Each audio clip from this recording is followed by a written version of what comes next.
नमस्कार दर्शकों, धार्मिक चमत्कार में आप सभी का स्वागत है। आज हम आप सभी को जनाबाई जी की कहानी सुनाने जा रहे हैं, जिनके लिए भगवान विट्ठल ने धोए थे कपड़े और चलाई थी चक्की। जनाबाई जी का जन्म गोदावरी तट पर गंगाखेड़ नामक एक गांव महाराष्ट्र में हुआ था। बचपन में ही इनकी मां का निधन हो गया था।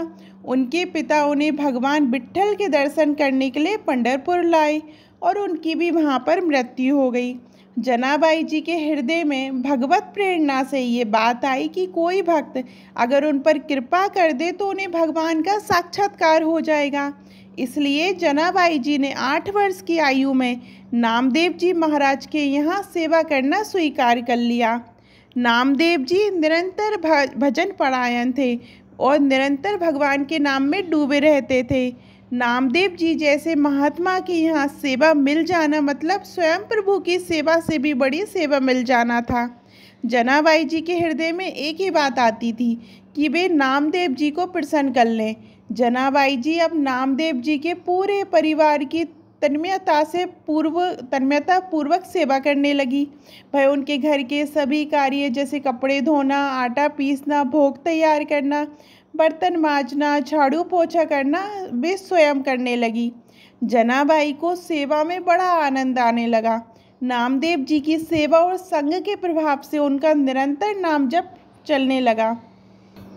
जो नामदेव जी जप और कीर्तन करते थे वही जनाबाई जी भी कीर्तन और नाम स्मरण करने लगी। नाम स्मरण करते करते कभी जब वह पोछा लगा रही होती तो एकदम से उनके हाथ रुक जाते और आंसू बहने लगते और प्रभु के लिए विकलता प्रकट होने लगी। श्री जनाबाई जी की भाव दशाएं आने लगी और उनके हृदय में भगवान विट्ठल के प्रति प्रबल आसक्ति होने लगी। जब कभी सेवा के बाद कुछ समय मिलता तो वो मंदिर में जाती और ठाकुर जी को देखती रहती। ठाकुर जी को देखते देखते उनको एकदम से विकलता होती और वो रोने लगती। जब आनंद बढ़ता तो वो नाचने लगती। जनाबाई जी की ये दशा केवल श्री नामदेव जी की सेवा से होने लगी थी।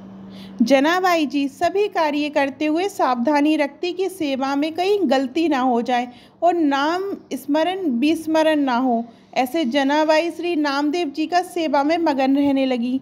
वह सावधान रहती कि वे अपनी स्थिति में इतना ना डूब जाएं कि उनकी सेवा छूट जाए, क्योंकि सेवा भक्त की प्रसन्नता के लिए है और भक्त की प्रसन्नता से ही विट्ठल भगवान रीझ जाएंगे।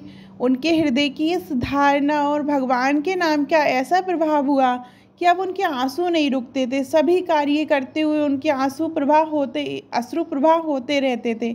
जिस स्थिति को बड़े बड़े साधु और उपासक आकांक्षा करते रहते थे वह जनाबाई को केवल भक्त संघ की कृपा से प्राप्त हो रही थी।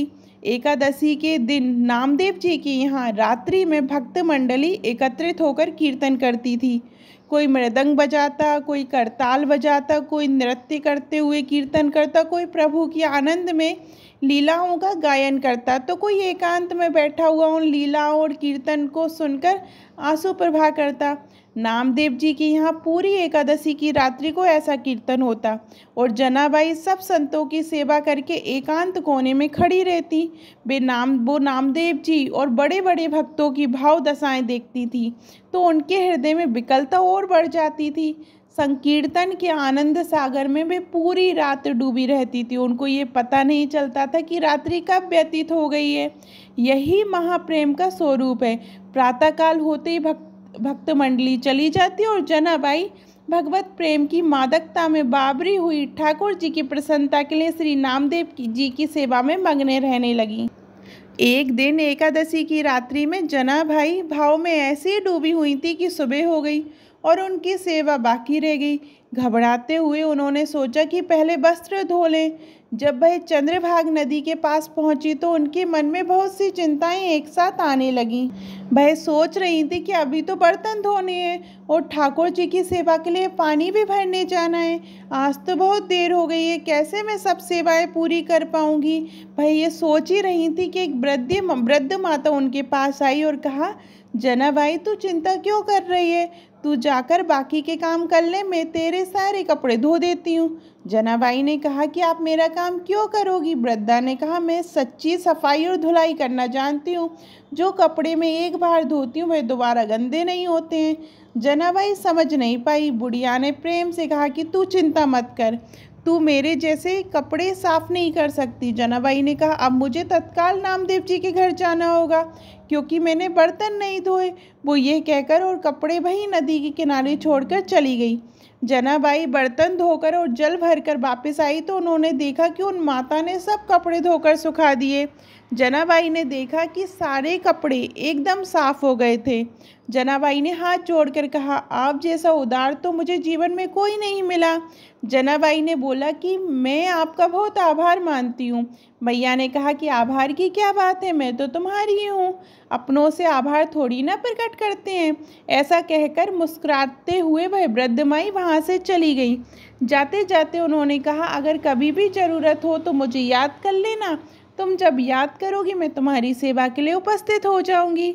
जनाबाई जी भाव में डूब गईं क्योंकि उस वृद्धा की मुस्कुराहट ने उनके हृदय में आनंद का वर्धन किया। जब चेतना आई तो उन्होंने सोचा कि मैंने तो पूछा ही नहीं कि वो कहाँ रहती हैं और उनका नाम क्या है। उन्होंने आसपास देखा तो वृद्धा दिखाई नहीं दी।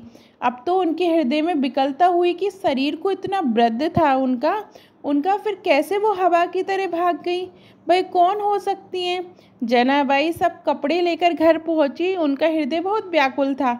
आखिर वह वृद्धा कौन थी और वो अपनी मुस्कुराहट से कैसा जादू कर गई कि मेरा चित्त बार बार उन्हीं का चिंतन कर रहा है।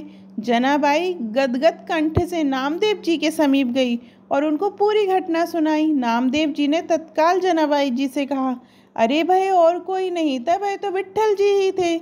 नामदेव जी को आश्चर्य हुआ कि विट्ठल जी जनाबाई से कितना प्यार करते हैं। उन्होंने स्वयं आकर उनके सब कपड़े धो दिए। कैसा महिमा में स्वरूप है भक्ति का। श्री नामदेव जी ने कहा कि जनाबाई तेरे तो अहोभाग्य कि तेरे ऊपर ठाकुर जी की कृपा हुई है, तू समझ नहीं पाई। अब तो जनाबाई के हृदय में और बढ़ने को बढ़ गए कि प्रभु आए भी तो ऐसे छलिया रूप लेकर आए। जनाबाई रोने लगी कि इतने छलिया हो कि आप आए भी और मुझे परिचय भी नहीं मिल पाया। दूसरी बात कि आपने मेरे लिए इतना कष्ट सहा, मेरे लिए इतने सारे कपड़े धोए। प्रभु सदैव अपने भक्त के पीछे पीछे घूमते हैं। परम स्वतंत्र ईश्वर को अगर कोई बांध सकता है तो वह है केवल एक भक्त। एक बार जनाबाई जी प्रेम में मग्न होकर झाड़ू लगा रही थी और उन्होंने कूड़े का ढेर लगाया। जब वह कूड़ा भरने के लिए आई तो उन्होंने देखा टोकरी लिए हुए प्रभु कूड़ा भर रहे थे। अब तो बुढ़िया के रूप में नहीं आते हैं, अब वह साक्षात विट्ठल के रूप में आते हैं। चक्की में आटा पीसते हुए जनाबाई कभी कभी पद गाते हुए भाव में डूब जाती तो इस वजह से चक्की रुक जाती। सेवा में कहीं देर न हो जाए इसलिए ठाकुर जी खुद आकर चक्की पीसने लगते। प्रभु जनाबाई का अभंग सुनते रहते और जनाबाई जी प्रेम में मगन रहती। जनाबाई जी घर में जब झाड़ू लगाती तो कचरा स्वयं विट्ठल भगवान उठाते। वह टोकरी को सर पर रखकर जनाबाई जी के पीछे पीछे डोलते। भक्ति की कैसी अद्भुत महिमा है। भक्ति से प्रभु अधीन हो जाते हैं। बार बार विट्ठल जी यही कहते हैं कि जनाबाई मैं तुम्हारा ऋणी हूँ, मैं कैसे कैसे ये ऋण उतार सकता हूँ, मुझे बता दो। तुम मेरे भक्त नामदेव जी की सेवा करती हो। जनाबाई अगर ओखली में धान कूटती तो प्रभु सामने खड़े होकर मुस्कुराते रहते। ये सब भक्त नामदेव जी की कृपा से हुआ है। वे कहती हैं कि जब मैं नामदेव जी की दासी बनी, जब उनकी सेवा की तो मैंने पाया कि दूसरा कोई नहीं है, एकमात्र मेरे विट्ठल जी ही चराचर जगत में व्यापक हैं। वो सदैव मेरे सहयोग में हैं, मेरी सेवा में, मेरे समीप में। ये सब मैं नामदेव जी की दास्ता से जान पाई हूँ। प्रभु मेरे पीछे पीछे डोल रहे हैं, ये सिर्फ नामदेव जी की दास्ता के कारण ही हुआ है। एक दिन भगवान विट्ठल का बहुत महंगा आभूषण चोरी हो गया। जनाबाई जी सेवा करने के लिए मंदिर जाती थी। सबको संदेह हो गया कि जनाबाई जी ने ही वो आभूषण चोरी किया होगा। ये बात फैल गई। जनाबाई को लोग कलंकित कहने लगे, ये बहुत भक्त बनती है लेकिन देखो इसने ठाकुर जी का आभूषण ही चुरा लिया। जनाबाई जी को सभा में बुलाया गया और पूछा गया कि तुमने वो हार चुराया है क्या। जनाबाई जी ने कहा मेरे प्राण धन श्री विट्ठल भगवान हैं, मैं उनका हार क्यों चुराऊंगी, वे खुद मेरे हैं, मुझे हार चुराने की क्या ज़रूरत है। भक्त की भावनाओं को तो कोई भक्ति समझ सकता है। जनाबाई जी ने शपथ खाकर कहा कि मैंने ये रत्न का आभूषण नहीं चुराया है। किसी ने जनाबाई की बात पर विश्वास नहीं किया। राजा ने जनाबाई को सूली की सजा दे दी। सूली पर चढ़ाने के लिए जनाबाई को हाथ बांधकर चंद्रभागा नदी के तट पर ले जाया गया।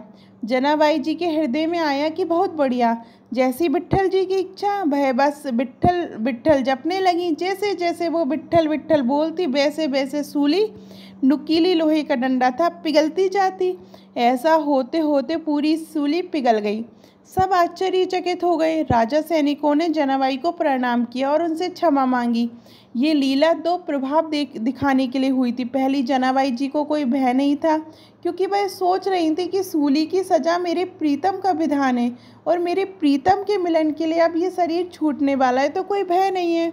और दूसरी बात कि ये भक्त कितनी महिमा से युक्त होता है, इससे प्रभु दिखाते हैं कि उनके भक्त को प्रकृति का कोई भी प्रहार विचलित नहीं कर सकता, नष्ट नहीं कर सकता। एक बार कबीरदास जी महाराज श्री नामदेव जी के दर्शन करने जा रहे थे।